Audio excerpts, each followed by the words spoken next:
Thank you, Chairman Graham, for calling this hearing, and I'd like to just follow on the line of questioning my good friend Senator Moran has been leading.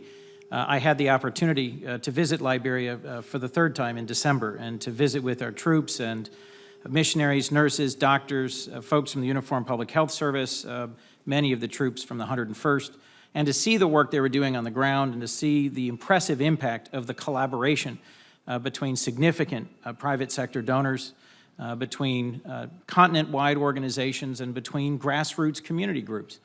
So I'd like to explore two different points on that if I could. First, Mr. Gates, as you referenced, we may well face a pathogen more lethal, more rapid in its spread than Ebola in the coming decades. In fact, it's likely we will.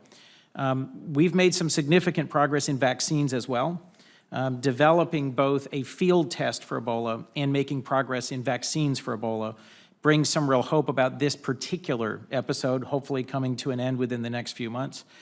In addition to the importance of having an African CDC for early warning, how do you see the path forward on vaccine development and strengthening the capabilities for rapid characterization and rapid deployment of a vaccine in the face of a more lethal pathogen? Well, it's amazing to me how little the world has prepared for a serious epidemic. The U.S. has done more than any other country, but even there, we haven't done enough.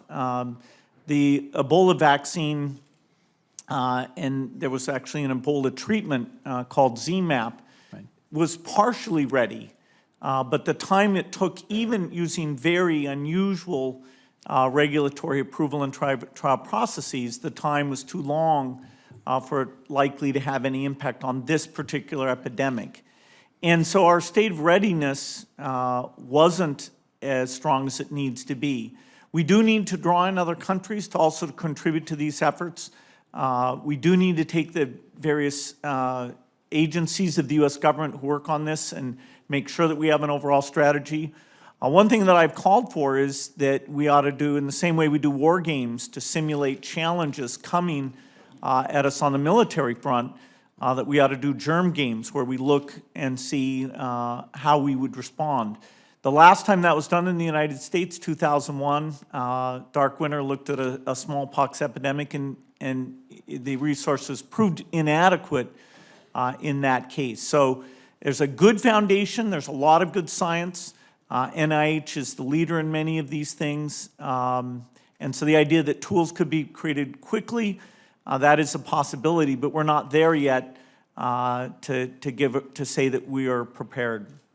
Well, I think there's important lessons for all of us to learn here, both about the strength of community health systems, the capabilities of community responders, and the huge cost we ended up having to invest and the significant loss of life that could have been avoided. I do hope we take your advice and work together in a responsible way to make sure we've got those capabilities. Let me talk next, if I could, about natural resource exploitation. As you know well, Ben, Eastern Congo has been victim of lots of different ways for illicit exploitation of natural resources. Wildlife trafficking has caused real crises in the Congo Basin and other places on the continent. Illegal mining and extractive misuses of natural resources. And we're increasingly focused in a bipartisan way in the Congress on how that also helps fund and fuel extremism and transnational, both criminal and terrorist organizations. So I'd be interested, Mr. Affleck, if you'd speak to what you've seen in Eastern Congo about this, and Admiral Stavridis, if you talk about how this intersection between issues that are typically the concerns of conservationists and wildlife advocates have really been now put on the radar for national security issues. Well, first of all, Senator, I want to say thank you very much for all the work that you've done. I know you're just one of these great unsung heroes in these issues, or maybe partly sung. I don't know how sung you are, but you're a hero. I sing off key, so not well sung. But thank you very much. I can just speak to what I've seen and experienced, which is, as you point out, there are a tremendous amount of resources there. You know, gold, tin, tantalum, you know, it goes on, and almost all of them are dominated either by militia groups or by a sort of quasi-mafia military organizations, and really that also has the same effect of empowering people who are not doing great things, who have a pernicious effect on the country itself. I talked about the ADF in the north. There's the FDLR, which is the former, the ex-FAR, the people who committed the genocide essentially in Rwanda, and the organization that they founded and maintain inside Congo, which they're now sort of taking on half-heartedly. But, you know, what happens is when these industries are unregulated, they're controlled essentially by low-level mobsters who then have allegiance to higher-level organizations, and you have a country that has consistently been in the top 10 list of failed states. And so you have a security sector situation that is wide open to be exploited and manipulated. I think there's two things to do. One is to try as best we can to help them regulate these industries, which is going to meet with a ton of resistance. And two is to try to really examine, look at these groups, see where the money is going, see what they do. Some of them, one of them is an extremist Muslim group. Others are just as violent and hideous, but you know, subscribing to different religions. The truth is, it's there. It's happening. And none of these extremist organizations, none of these militias survive, even though the cost of an AK-47 in there is $40. None of them survive without these resources. Even, I don't know if you saw the movie Virunga, which is quite good recently, that park, which is fighting for its life, quite literally.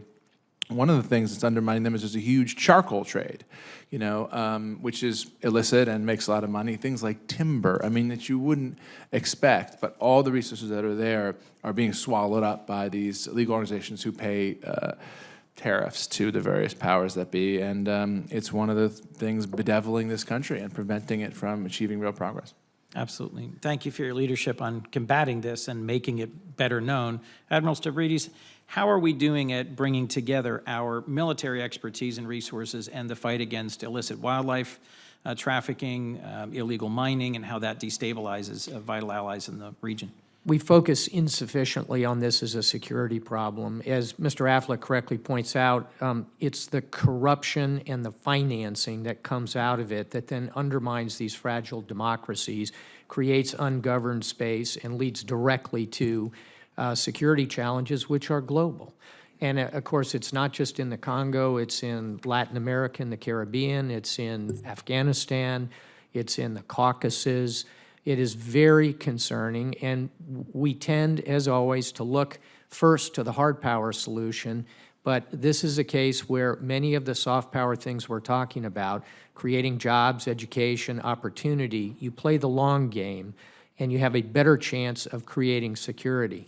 I'll close by saying another aspect of this is the routes that come out of it. So if you're moving natural resources that you've stolen, or you're moving cocaine or opium, these routes create the opportunity to move weapons, extremists, and at the really dark end of the spectrum, weapons of mass destruction. So that's another shrimp on the Barbie of concern I'll throw out there. Thank you. Mr. Chairman, would I be overstaying my welcome if I asked a last question? Not at all. If I might, to anyone on the panel who chooses to respond, mobile telephone technology has transformed the possibilities of connection to the modern economy through mobile banking, real-time knowledge about everything from incidents of violence, campaign incidents in Kenya, for example, were first documented using an open source platform that Ushahidi built. Some real-time knowledge about the spread of Ebola and being able to do tracking was significantly facilitated through cell phones, which have now penetrated 70–80% of many of the countries of Africa.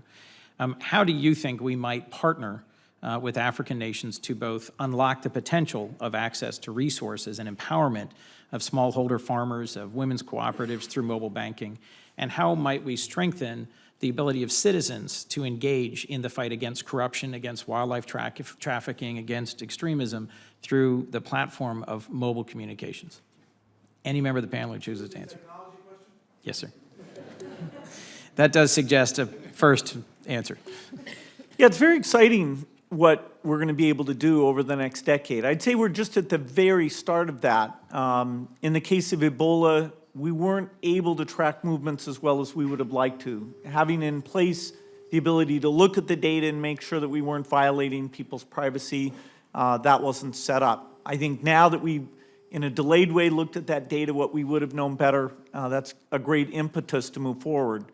In terms of the Congo, the technology that is even more basic but is very critical is the satellite photography. And it's the U.S. military, of course, has funded the creation of those technologies. Now, in civilian hands, people like Digital Globe are able to show us, knowing the population of DRC, knowing where the farming's taking place. We're doing a lot of funding people to do surveys like that because we have medicines for things like sleeping sickness, and figuring out where are the people and how do we get it out logistically, which is incredibly difficult in the DRC. It's only because of these digital satellite platforms and over time the increased penetration of cell phones. We think even in tough countries like that, we'll be able to get in and do great things. As people are able to do digital transactions on the cell phones, things like remittances, getting back with lower fees, countries being able to understand their economy in a much better way, taking government payments that it's always been inefficient and actually fairly corrupt before it gets out to the recipient. If it can be done to the woman's cell phone, that can make a huge difference. So there's a ton of pilot programs involved in this. Many of them are involved in what you said, preventing corruption by actually documenting what's going on when it goes on. If you ever have to go back and say, oh, did this seminar take place or was this payment made, the paperwork of when it really did and the paperwork when it really didn't, it's not easy to distinguish. But if you get photos taken while things are taking place, it's very possible to make it almost impossible for the money to go astray. So there's a lot of promise. Well, thank you. I appreciate the answer. Can I add just a practical example of what Mr. Gates just said is in Afghanistan, where we pay 352,000 Afghan troops, but we've moved that to a mobile system. A, they don't have to go back to their village to take their tattered stack of currency, and B, it's documented. The corruption piece washes out. And another technology that I think is interesting here is unmanned aerial vehicles, drones, which have a bad rep for a lot of reasons.